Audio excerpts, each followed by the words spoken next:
Hello friends, मैं xerosis life sciences pharma दवाघर से doctor Upendra Nath Mishra, medicine specialist. आज मैं आपको बेल्चिंग बर्पिंग के बारे में बताऊंगा, जिसको हिंदी में कहते हैं बार बार डकार आना और लगातार डकार आना।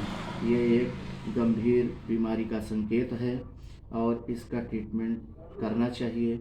और पेट की कुछ बीमारियां होती हैं जिसको जो लैक्टोज इंटॉलरेंस और इरिटेबल बाउल सिंड्रोम, अल्सर जैसी बीमारियों के कारण बार बार डकार आता है। और ऐसे में ये होता है कि एसिड रिफ्लक्स, एसिडिटी के कारण भी गंभीर समस्याएं हो सकती हैं। और इसका जो सिम्टम्स होता है, लक्षण होते हैं, वो लक्षण में बार बार डकार आना, पेट में दर्द होना, बेचैनी, सुस्ती और आलस, पेट भरा भरा महसूस करना, डाइजेशन सही ना होना, भूख न लगना, सीने में जलन और गले में जलन और खाने के बाद बेचैनी, ये सारी चीज़ें इसके लक्षण होते हैं, इसके सिम्टम्स होते हैं। इसके जो काजेज़ होते हैं बेल्चिंग और बर्पिंग के बार बार डकार आने का, वो जल्दी जल्दी बड़े बड़े कवर खाने से भी ये प्रॉब्लम हो सकती है। तनाव, चिंता में रहने वाला व्यक्ति को भी बेल्चिंग की प्रॉब्लम हो जा सकती है। डाइजेशन खराब होने के कारण भी हो सकता है। बहुत देर तक खाली पेट रहने वाले को भी बेल्चिंग की प्रॉब्लम होती है। कार्बोनेट ड्रिंक, मतलब पेप्सी हुआ और सोडा टाइप का जो लोग पीते हैं, ये इसको पीने से भी बेल्चिंग की प्रॉब्लम हो सकती है। पेट में एपेप्टिक अल्सर के कारण भी बेल्चिंग की प्रॉब्लम हो सकती है।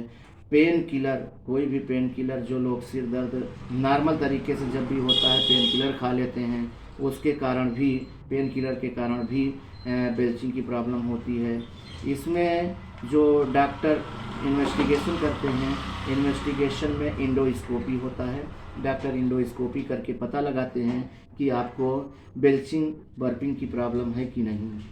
अगर ऐसी कुछ प्रॉब्लम है तो इसका ट्रीटमेंट चलता है, आप ठीक हो जा सकते हैं। बस केवल ये आपको ध्यान रखना है कि आप इसका ट्रीटमेंट जल्दी से डॉक्टर को दिखाइए। और ये जो मैंने आपको बताया, ऐसे लक्षण अगर आपको मिलते हैं तो आप अपने शहर में अच्छे डॉक्टर, एंडोक्राइनोलॉजिस्ट डॉक्टर, जो पेट के डॉक्टर होते हैं, उनको दिखाइए। ये समस्या आपकी सॉल्व हो जाएगी, आप ठीक हो जाएंगे।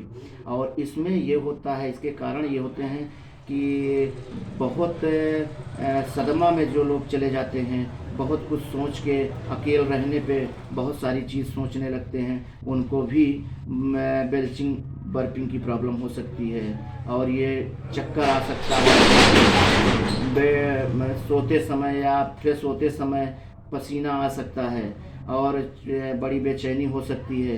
तो ये सारी प्रॉब्लम बेल्चिंग बर्पिंग के कारण होता है। बार बार डकार आना बहुत ही खतरनाक है, इसका ट्रीटमेंट कराइए। और इसका जो ट्रीटमेंट होता है, वो ट्रीटमेंट में आप doctor prebiotic, probiotic capsule, tablet, syrup देते हैं और एंटासिड देते हैं और आइटोप्राइड टैबलेट चलता है, एंटी इमेटिक दवा चलती है, एंटी ट्रैंकुलाइजर, एनेक्सिटी जिसको कहते हैं, जो सदमे में रहने वाले लोग, वो भी दवा चलती है। और एशिलाक आरडी टैबलेट चलती है, एंटी इमेटिक मेडिसिन भी चलती है। और बस यही सारे ट्रीटमेंट हैं। अंटासिड इसमें मेन रोल होता है, जो एल्युमिनियम हाइड्रोक्साइड, मैग्नीशियम हाइड्रोक्साइड दिए जाते हैं। और आप इसका ट्रीटमेंट करिए और जानकारी लीजिए। और आपको अगर ऐसी कोई प्रॉब्लम होती है तो आप अपने शहर में, अपने नज़दीक कोई एंडोक्राइनोलॉजिस्ट डॉक्टर से संपर्क करिए, वो आपके इस मर्ज को ठीक करेगा। और ये इसको नॉर्मल मत लीजिए, ये बहुत ही खतरनाक कंडीशन का रोग है। ये आपके लिए कुछ भी घट सकता है आपके साथ, इसलिए इसका ट्रीटमेंट करिए। आप स्वस्थ रहिए, ये मेरी शुभकामनाएं हैं। और मेरे चैनल को सब्सक्राइब करते रहिए और आगे वीडियो देखते रहिए। धन्यवाद।